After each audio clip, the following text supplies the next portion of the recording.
Welcome to the show, Kevin. How are you? I'm doing excellent. Yourself? Yeah, very well, man. Good. Well, thank you for having me on today. My pleasure. Thanks for agreeing to be on. This is going to be a good episode because some of the things that you do don't seem to be able to come together and be combined in a bio because they come from very different places. We're talking about a paramedic in the military, a Yep. stage show hypnotist, and a counseling background. Well, how did you ever bring all those things together? It's called being alive for 60 years. It didn't happen in a week because it progressed. Because I first became interested, like I said, as a paramedic in the military. And one of the flight surgeons I worked with was hypnotizing people, and he'd be suturing them up with no anesthesia. And he would be dealing a lot of placebo effect type of treatments.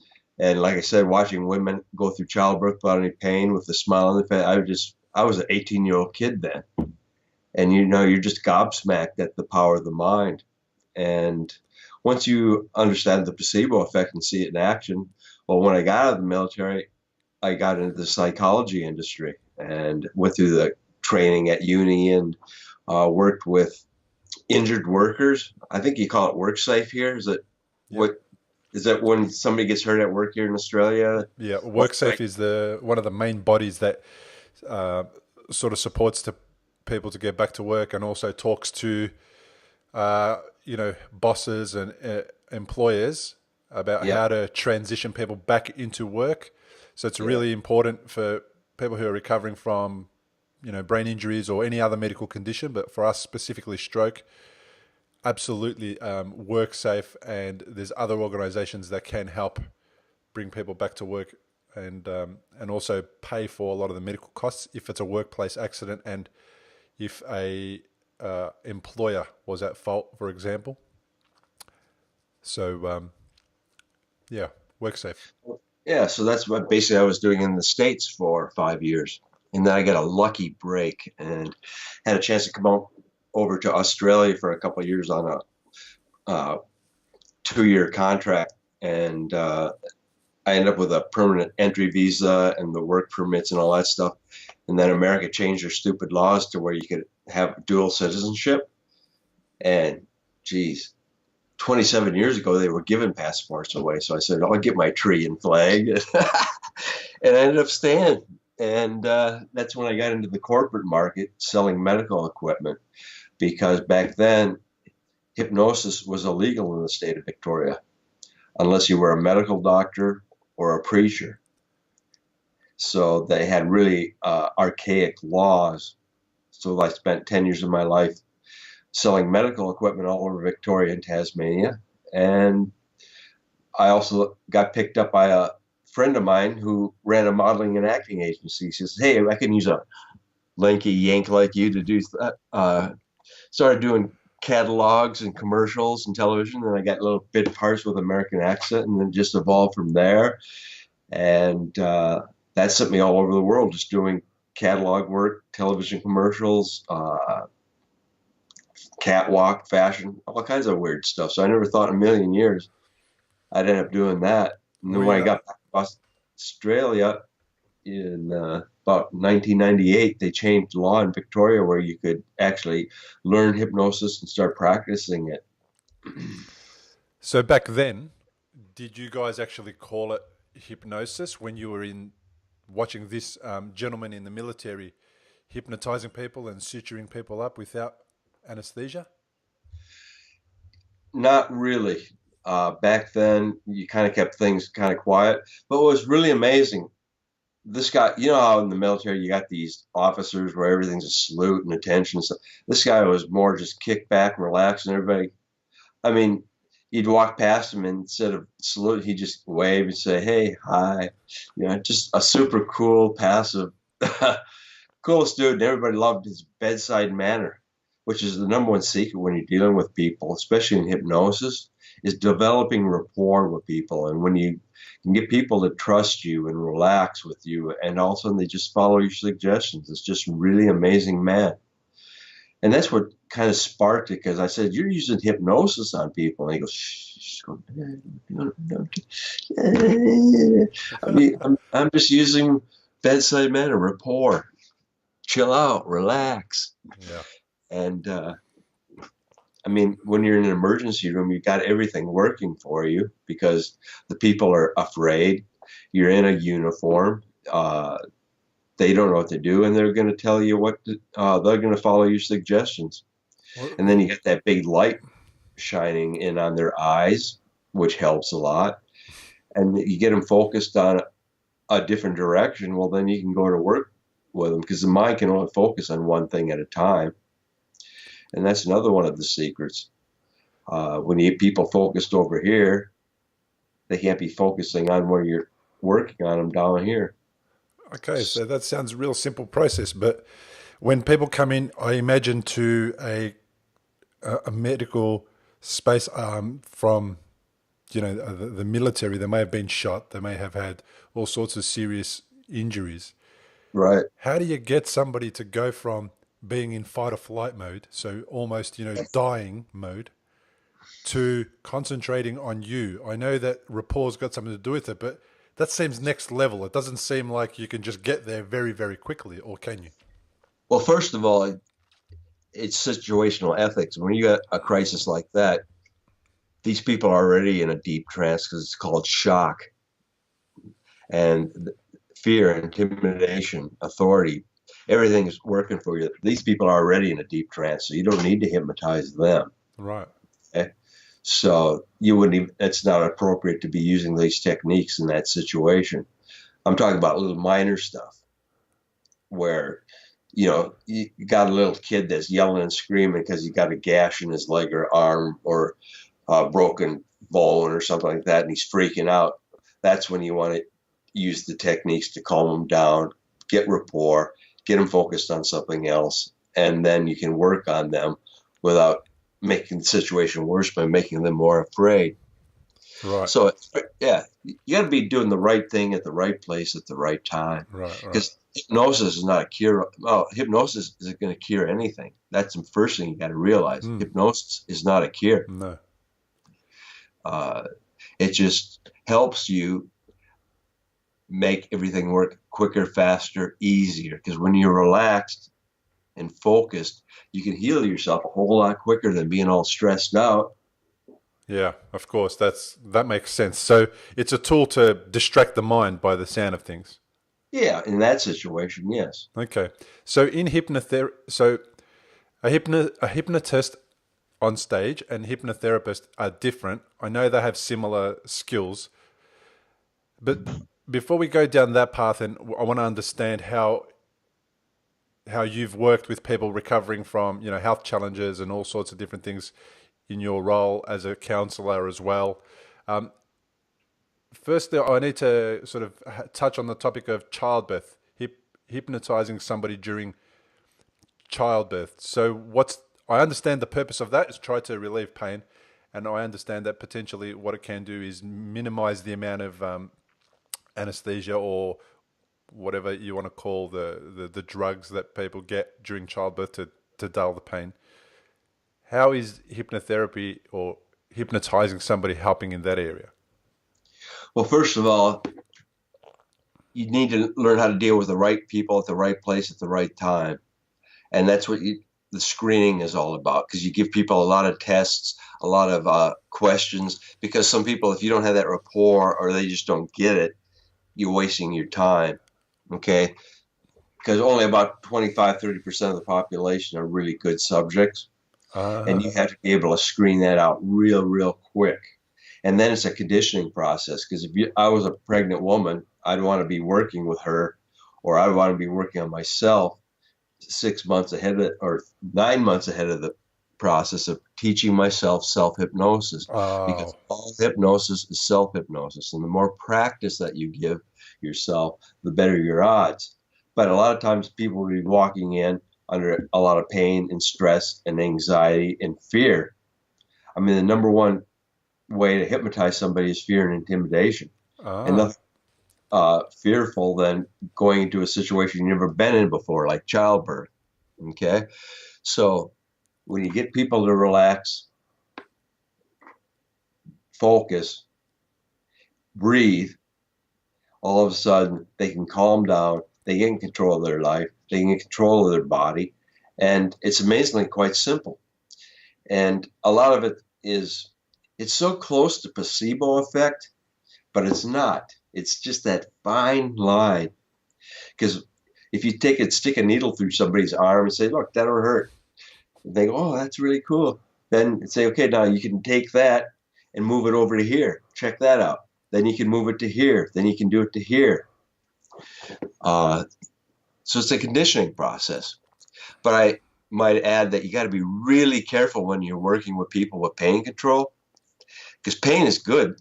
Pain is your body telling you that there's something wrong. And the last thing you want to be doing, like last night at the show, after the show was over, this guy comes up to me, oh, can you help me with my migraine headaches? I said, have you had a workup with a medical doctor? Because if I told you, hypnotize you and taught you how to feel no more migraine headaches, what happens if you got a stroke that hasn't been spotted, bubbling away in your head? What happens if you got a tumor in your brain that hasn't been spotted? The first thing anybody with pain has to do is get to that doctor and get a complete workup, get those MRI scans, rule out any medical condition before you start fooling around with getting rid of pain with somebody. Yeah, I like that. That's really responsible, actually. That's what you need. You don't need to tell people to avoid pain or not know or get rid of pain or associate different things to pain unless that pain is manufactured by them in a way that is not correct. That's right. So if I touch them on the hand and they said, oh, that's extremely painful, well, then obviously, if there's not a medical condition with me touching them on the hand, well, then that shouldn't be really painful. Let's understand the relationship to pain that person has and see if we can rework it. But if it's pain, like I broke my arm and, it's hanging in the wrong direction, well, maybe we need to do something about that pain. And it's a really useful tool to tell us that there's something wrong with our arm. Well, especially with a headache, because a lot of people come in for headache. And I tell you what, if you start fooling around with that kind of stuff without an MRI scan or a CT scan or whatever, like in your situation, it took a while before they spotted the blood leak in your brain. Yeah. But my mom's face a few months ago was constantly twitching, and they couldn't figure out what's wrong. Well, they did a scan on her. She had a benign tumor growing back of her ear. So then she had to go get radiation therapy and stuff. So pain is good. But once you've totally eliminated any medical condition, then a lot of pain is psychosomatic. I'm all stressed out. I'm all tense. I'm all worried about next week and all this other petty stuff. Well, that's the stuff where hypnosis can really, really help you to get control of your life. Oh, awesome. So that's really interesting because I organized to see a hypnotherapist before my surgery for my head and before the surgery for my thyroid. So about a year after my brain surgery, I had thyroid surgery. Yep. And both times I did what you said. I brought in somebody to plan before the surgery how I wanted my body to respond and how I wanted my head to bleed during surgery, which was I wanted it to bleed to do the clearing enough that it was helpful, but not too much so that it becomes unhelpful to me and the doctors. Yep. And we also managed the whole when I wake up process, how I'm going to wake up, how I'm going to recover, how I'm going to get back on my feet because I had to go into surgery. And there was a chance that I would, have some complications, which I did. I couldn't walk after surgery. I had to train myself to walk again. And one of the real interesting things is that my recovery they expected it to be more than 2 months, and my recovery took about a month before they sent me home after surgery. And everything that I was doing seemed to be happening a lot quicker. All the path to recovery was just a lot smoother and a lot quicker than everyone expected, including myself. And I had no pain after the surgery at all whatsoever. No painkillers, no headaches, no nothing after the surgery the next day. So doctors were saying to me, take your pain tablets and your medication. I said, no, I don't want to. I want to know where I'm at. At the moment, I don't have any pain. So I didn't take them. So of course, I can't prove that anything I did with the hypnotherapist had anything to do with the way I was recovering. I can't prove that, but I still feel deep down that it was definitely a useful process. And I went into the surgery room, into the post-operative area where they prepare you and put all the tubes and all the stuff into you, being extremely calm and doing exactly what you said, breathing, talking to the doctors and the surgeons that come in and telling them that I knew they were going to do a great job. I trusted them. I wasn't telling them out loud. I was telling them in my own, I was having a conversation with them, but without speaking to them. So in my own mind, I was just going through this thing. And I was just sending out what I figured were good vibes, Kevin. That's the best way I could describe it. Well, that's exactly what self-hypnosis is, and that's what a good hypnotherapist is there to do, is to train you to get your thoughts right, because what you think is what you are, and what you say is what you're going to get. And you ever notice how the vast majority of the people go through their life talking about everything they don't want, and they wonder why it comes upon them in abundance? Yeah. So really, really got to be careful of what you think and what you say. Yeah. And that's what I try to teach people to do. So you went from so how did you end up in the army helping people? I was in the, back in the 70s.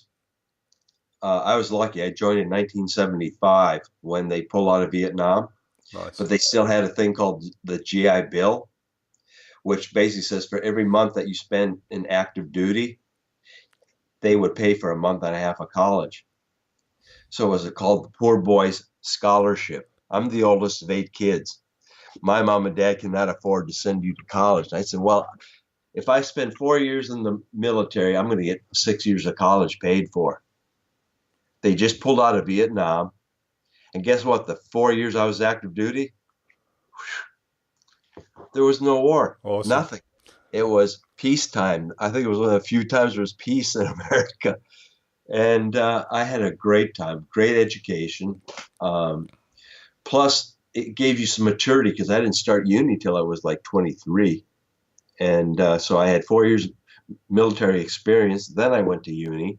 So I was settled down a little bit more.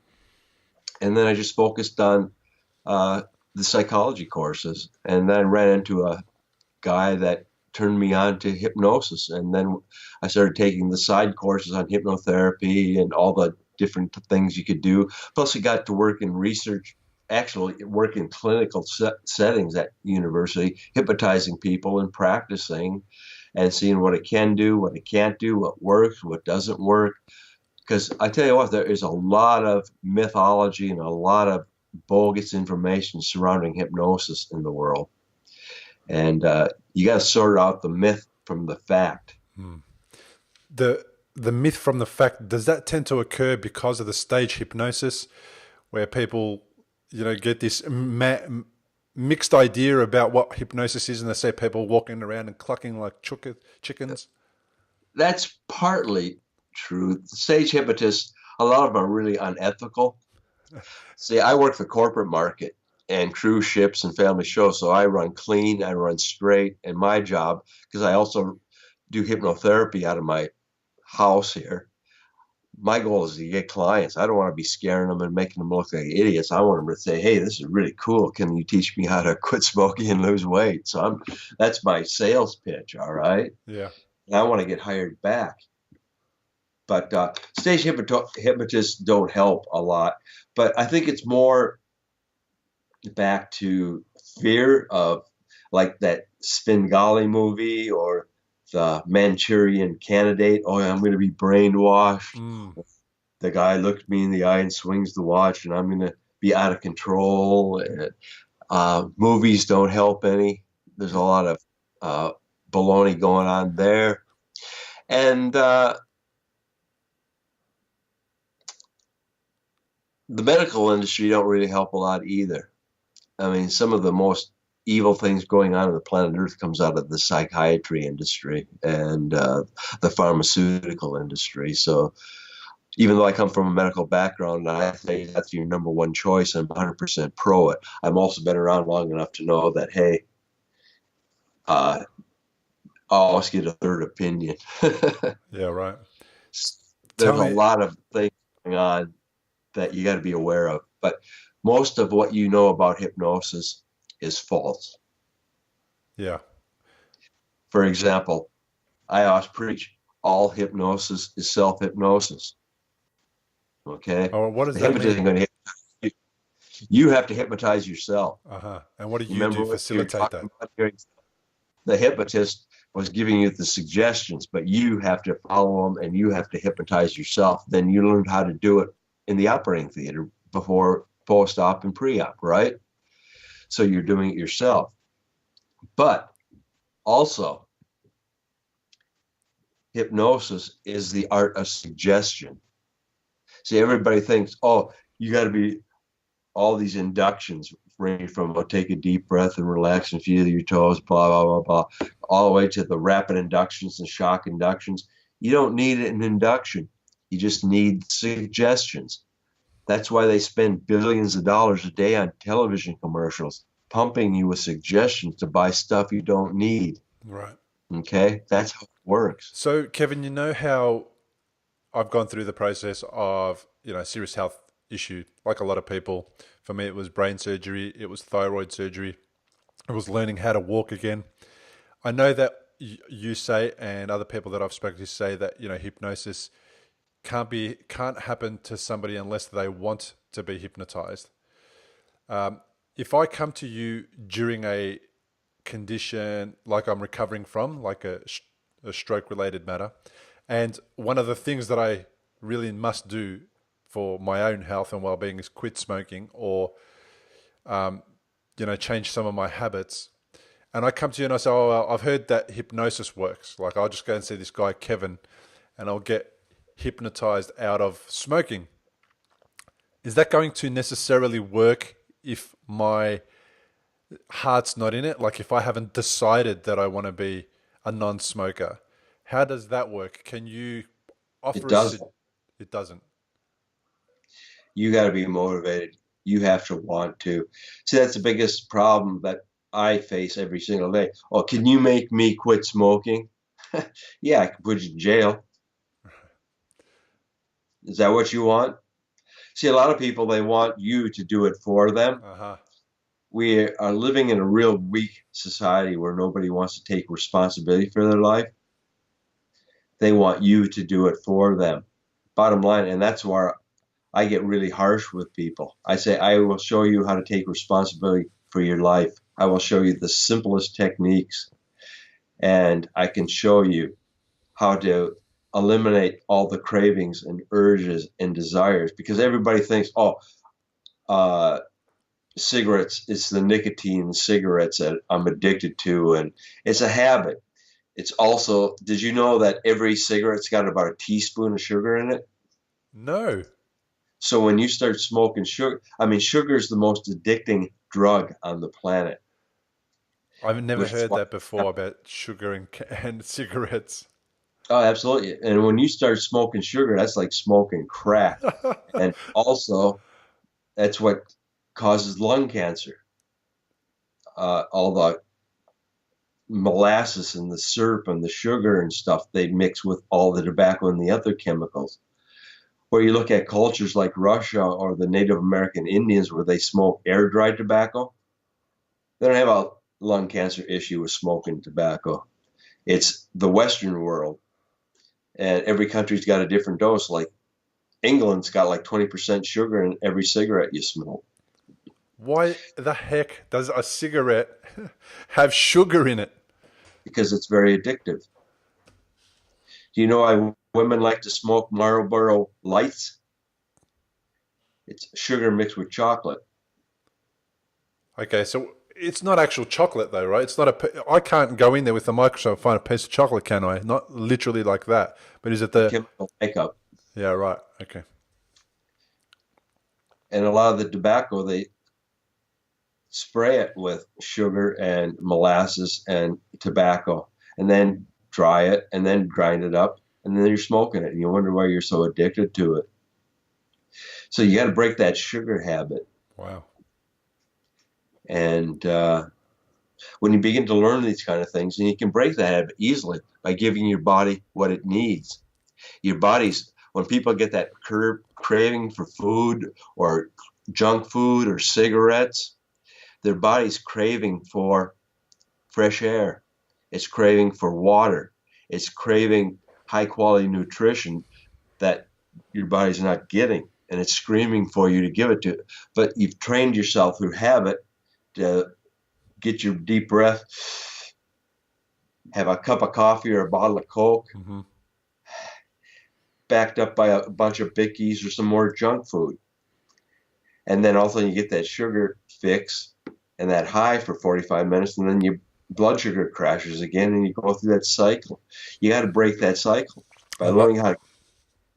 I like what you just said there, because a lot of people don't understand the addiction to food and how food addictions work. And some of the work that I'm doing is to bring awareness as to how to overcome eating, especially for people recovering from a brain injury, overcome eating things like wheat and grains, because they actually don't help in the recovery process. And somebody recovering from a brain injury would be better off not eating carbohydrates like that. So if people eat carbohydrates like any kind of vegetable, I'm up for that. There's no problem there. And even if they eat a fruit in the form of an orange rather than in the form of a juice, then I'm up for that as well. But Yep. the grains, and the big issue with that is that it does exactly that. It raises blood insulin levels or blood glucose levels or blood sugar levels, and that makes the body feel a certain way, just like any addict from either heroin or cocaine or anything like that. And Yep. then the body starts to enjoy that feeling of additional, let's call it energy, or a higher level of, resource or something. And when it doesn't have it, the body says, well, you know what, we were probably getting a little more out of you when we were at that higher peak energy level or resource level that we could draw on. Why don't we get you back there? And when it crashes, it means that the insulin has done what it's meant to do. It's gotten it out of the body, because that's in high doses. Foods that turn into sugars are actually damaging to the arteries, they're damaging to the veins, they're damaging to the tissue in the body. And over long periods of time, they're what tend to cause weakness in arteries. And in my case, I believe that my diet potentially caused a weakness in one of the smallest veins, being the weakest link, and it allowed it to just get weak around the edges. And when I got stressed and I increased my blood pressure through effort or exercise or work, it just created a reason why that leak could occur. And the leak occurred because what blood sugars do is they damage collagen. They That's damage right. collagen in the body. And when you get damaged collagen, it means your skin and all your cells can't bind together to give you the structure that they need to be in to allow them to stay, strong.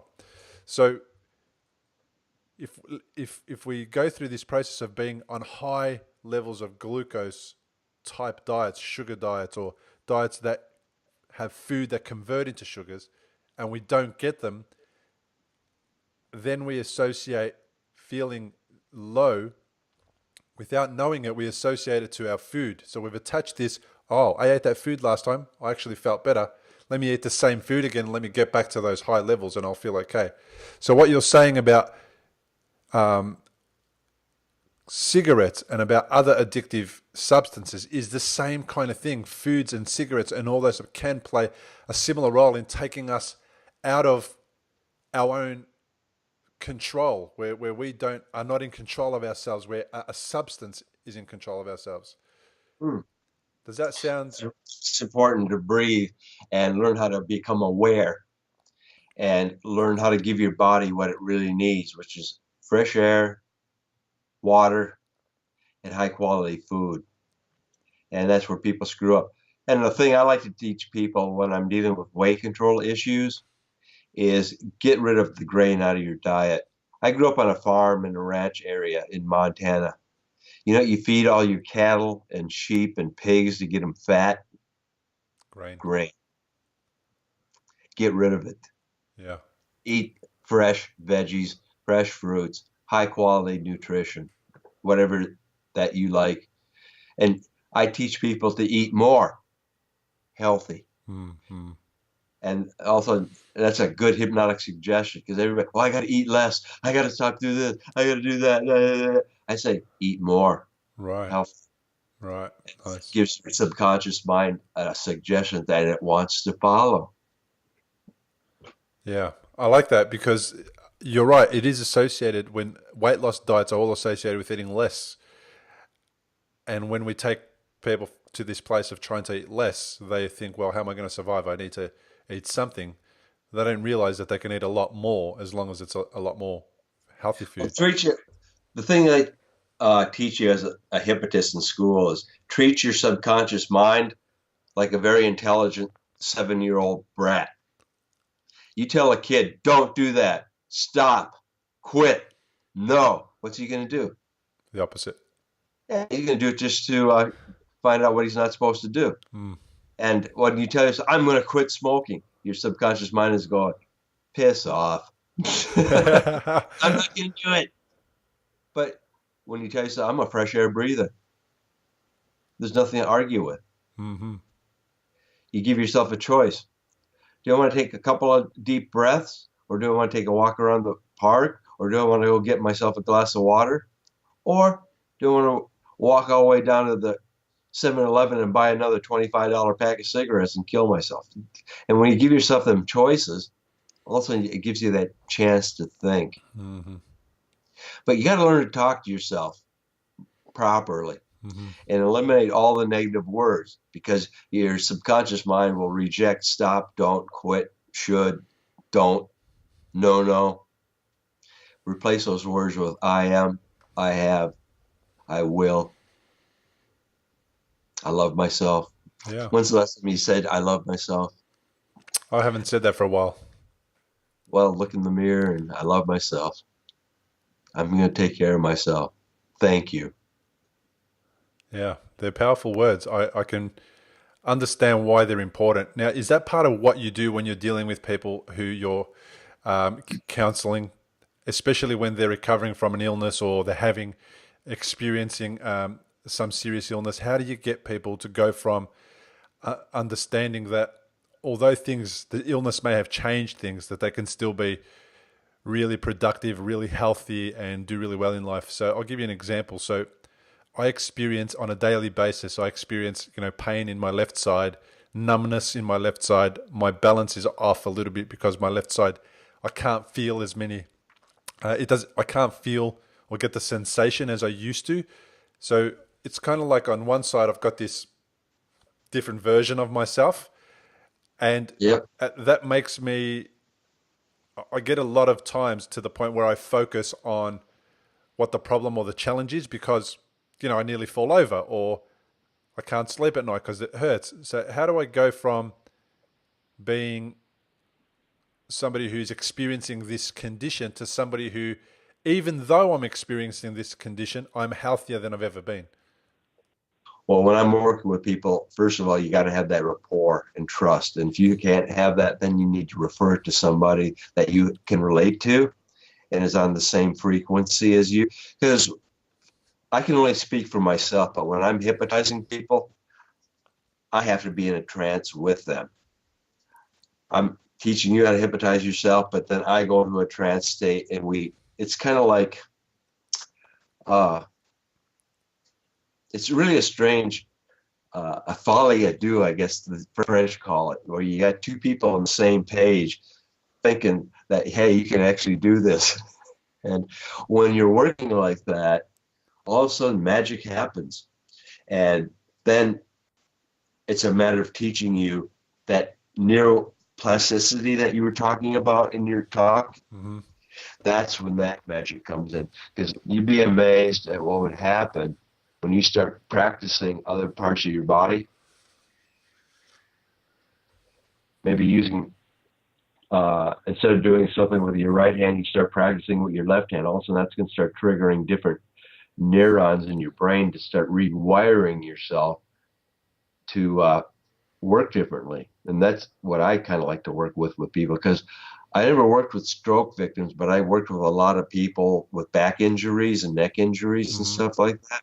So you had a lot of the spinal injury issues to work with. And I was amazed at what people would do if they started learning how to play a guitar or a drums or music or something totally different than they ever did. Or instead of, eating with your right hand, you start eating with your left hand. All of a sudden, that freaks out your brain, and then it starts healing itself quicker for some reason. I'm totally fascinated with the neuroplasticity research going on at the moment. Yeah, so what you're saying is you can affect neuroplasticity positively and negatively, obviously. If I'm the kind of person who does the whole, I'll never get better, I'll never recover, I can have a negative effect on neuroplasticity and the ability for the brain to change Yeah, itself. absolutely. What you think is what you are. What you say is what you're going to get. And most people are really, really negative, Right. and they wonder why they bring it on to themselves. You got to really, really get real with yourself and say, "This is a situation I'm in. Now, what can I do to make it better and get healthy?" And I mean, I'm not going to sit there and put rose-colored glasses on you, because some things really, really suck. And they don't But that's fix. it. And that's what is. And that's what you're going to have to accept. And now, what are you going to do to at least make it better?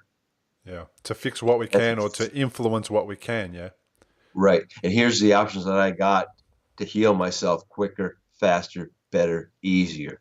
Because, like you said, you had a remarkable recovery a month earlier than it should have been. And that was pure thought, attitude, and getting off your butt and doing something, because you Yeah. actually had to put in a lot of work to do that. Yeah. Where a lot of people just lay down and give up and expect the world or their family or society to take care of them. Unfortunately, that's not the way the world works. Yeah, I had the benefit of deciding that I wasn't going to listen to doctors give me Yeah. definitive answers to anything. So I never asked them how long will it take for me to recover. I never said to them, will I ever be able to walk again? I never said any of that stuff. All I thought was, okay, this is the condition that I'm in. I can't walk, I can't move my arm. So let's see what I can get back on my own. And when I wasn't able to be in physical therapy, because anyone who's recovering from a brain injury will know that sometimes a minute a day of physical therapy was too much. I was able to meditate and visualize myself walking and visualize my arm working and visualize all these things coming back, me running, me driving again, me doing all these things. So the visualization I felt helped me create the new neural pathways, so start the neuroplasticity before I had actually gone into, the therapy room. And then when I had done the therapy, it, it was familiar. My left side kind of said, "Oh, okay, well, we've been there before because this guy has already seen that in his head. We've imagined that happen." So that was really an interesting time for me. And I had one of my a friend of mine who I've also interviewed back in episode 5 or 6, I think it was, Claire, tell me that one of her doctors or one of her physical therapists told her that, all right, now how are we going to get this bad arm to work again or to do this or to do that? And Claire actually really got nasty at her and said, look, it's not a bad arm. It's just the arm that currently, is healing and is going to get better. So please don't call it my bad arm because it's nothing bad about it.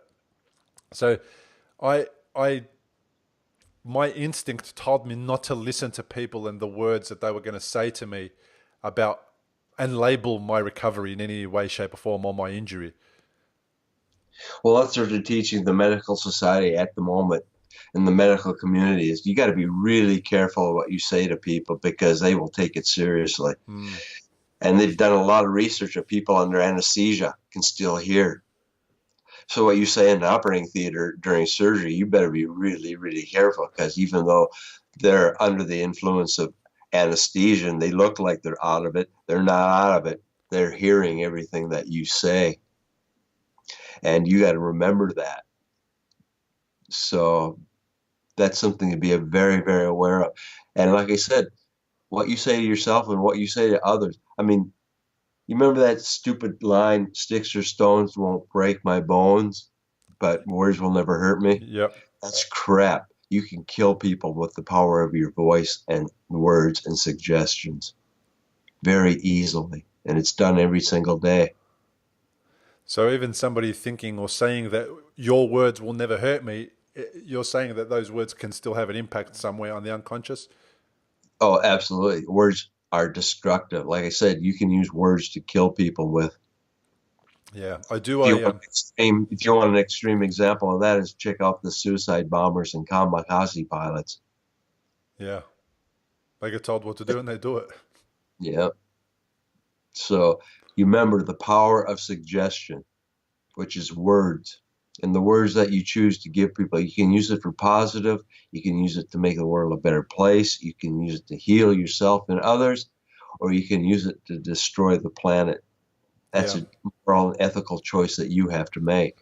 I did a presentation a little while ago, and it was called "Words Are Like Weapons." Yep. They wound Share. sometimes. I Sure, seen right? that. Yeah, straight out of the song. Words are like weapons. They wound sometimes, is what she said.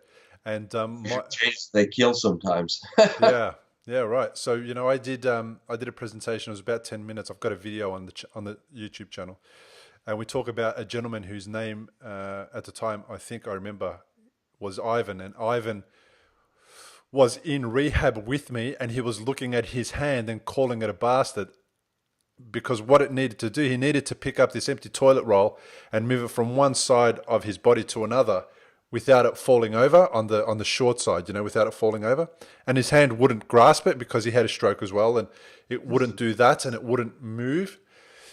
And I was on the other side of the table. I had my hand in a rice bucket trying to find all these little knickknacks in this rice bucket because I couldn't feel things. I needed to identify what they were, say what they were, bring it out, tell people. I identified it. So it was kind of retraining my hand to feel things and notice things, even though it was getting all the rice input from around it. So while I was doing that, and I heard him say to his hand, "It's a bastard." I said to him, "Ivan, what would happen if your hand moved? Like, what would you call it?" He said, "I would call it my friend." I said, "Well, that's interesting. Why don't you call it your friend now, pretend that it has moved, and just see what happens?" And you wouldn't believe it, Kevin. I mean, you would. You've seen it before. But he said to his friend, "Okay, friend, move." As he said that, for the first time in I'm not sure how many days, his hand closed, grasped the toilet roll, moved it to the other side of his body, let it go, and it didn't fall over. He was stunned at how quickly he got a result from his hand. Now, the movement wasn't amazing, it wasn't fluid, it wasn't perfect, but it was a lot further in literally 10 seconds than he had got before. So, words for me is where I kind of, the first thing that come into my mind was words are like weapons, they win sometimes. And I didn't know where it was from. And then I realized it was a Cher song. But then then I was able to tell that story in a really funny way. And people really do now are starting to understand what you're saying about words. I think it's a really powerful and difficult thing. It's a powerful thing to know. And if you know it, it's a very simple thing to change. If you don't know what you're doing and what you're saying to yourself and to other people, if you're a carer and you're caring for somebody who is recovering from a major illness, right? And you're using the wrong words, you could be cementing them, into that Absolutely. scenario rather than encouraging them to break out of that scenario. So it's very, very interesting. I love that concept that you're coming up with, that you're talking about there. Well, like I said, hypnosis is the art of suggestion. That's it, in my opinion. So if you're going to be talking to yourself, instead of beating yourself, I mean, how many times you do something stupid and you're yelling and screaming? I mean, most people treat themselves worse than they do anybody else. I mean, if you treated a dog the way you treated yourself, they'd probably even leave. So, Yeah. uh, so that's one thing I always had to work on, because I'm always beating myself up. You idiot! How can you do it? How come you're so stupid? How can you? And it's to take a deep breath, Kev.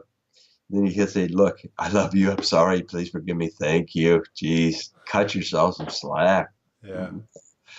Uh, because that's what causes a lot of problems with people is they just keep building it up and building it up and building it up, and eventually it's going to have to explode. And when it does, it's not very good.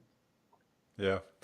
There's a lot to say about that. How about purpose? How does purpose come into this whole thing? Because you know what? People wake up in the morning, they can't move their arms, they can't move their leg, and all of a sudden they are not able to go back to their original version of their life or whatever it was that they were doing. How do we use purpose in suggestion to help people go, to the next level of their recovery? That's a really, really tough, hard question because everybody is different. Because I've noticed something in my life that people that have something to live for greater than themselves, they're the ones that pull through. And it's usually a loving family or a loving wife or that support group. But then people that don't have any of that kind of stuff, they lose that will. I'm sure you've seen that. Yeah. And once they lose that will or that purpose, which is something that they have to have come up with, they're the ones that end up dying that I've noticed Yeah. or giving up and they just don't prosper or grow. But I've noticed people that have got really strong family seem to pull through a lot better, or that faith in God or whatever it is, that belief. I mean, that spiritual element. And everybody's different.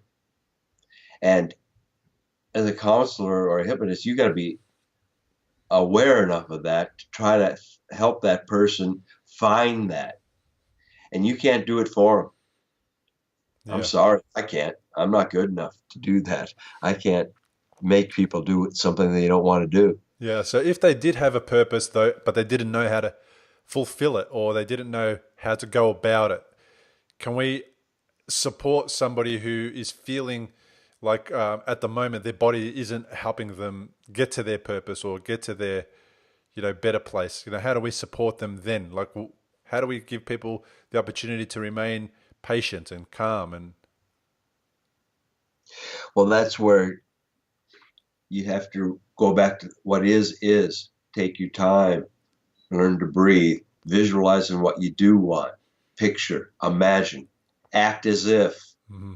this, and this, and this. You have to fill in the blanks. And then, like I said, don't expect this to happen in the next 5 seconds. It's going to happen as quickly as your subconscious mind and your body's ready. And it's just a lot of,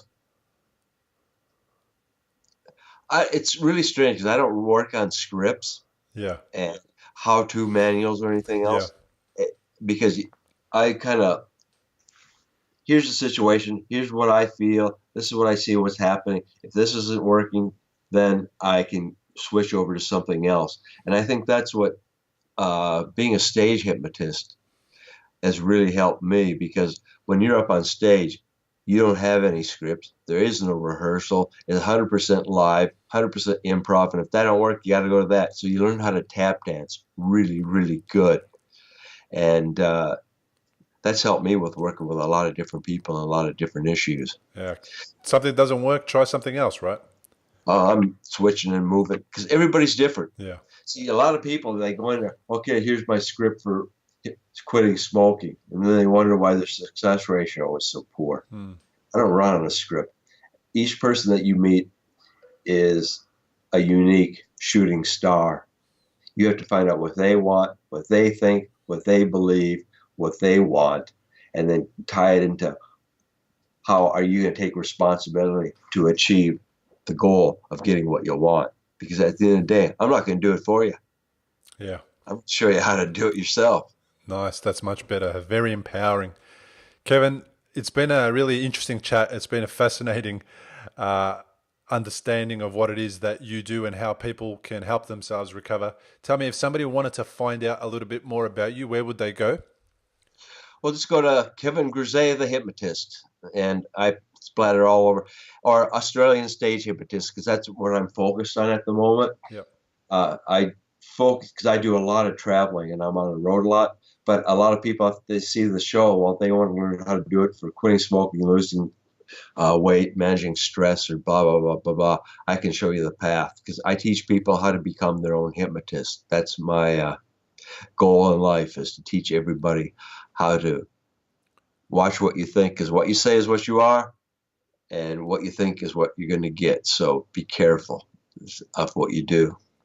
Anyway, it's been great talking to you, Bill. And hey, we're only a mile apart. Why don't we walk on down to the Northland Shopping Center and catch up for lunch, all right? Absolutely, but I couldn't believe it when you told me you're only a kilometer away from me. I didn't know. We should have asked. We should have got together and done this in person, but that's all right. We'll do it next time. Um, I will definitely catch up with you for a lunch at Northland Shopping Centre. Um, I really appreciate your time. It was great to meet you a little while ago, and I felt like you connecting made a big difference to me. I love that you connected with me after the presentation that I did, and not because I was going to get something out of it or etc. But I think it's really important if you are somebody who's standing in an audience listening to somebody speak and that person resonates with you or you enjoy what it is that they heard, get in touch. Get to know more about what it is that that person does and understand what it is that they can do for you. Not necessarily from the point of view of exchanging or buying something from them, but just tell them, hey, that was a great thing. Because we love the feedback, right? If you're somebody who's presenting, we love the feedback. And that brings me to my next point. If you're watching this program, you've seen the episode and you enjoyed the interview, get in touch with us. Let Kevin know he did a great job or you enjoyed what he said. Same with me. Let me know, because it makes a big difference. Give us a thumbs up on the YouTube link, where people can respond, type in a comment, whatever it is. We'd love to hear from you. Kevin, thank you so much, and I look forward to catching up with you soon. Thank you. Talk to you soon. Thanks, Bill.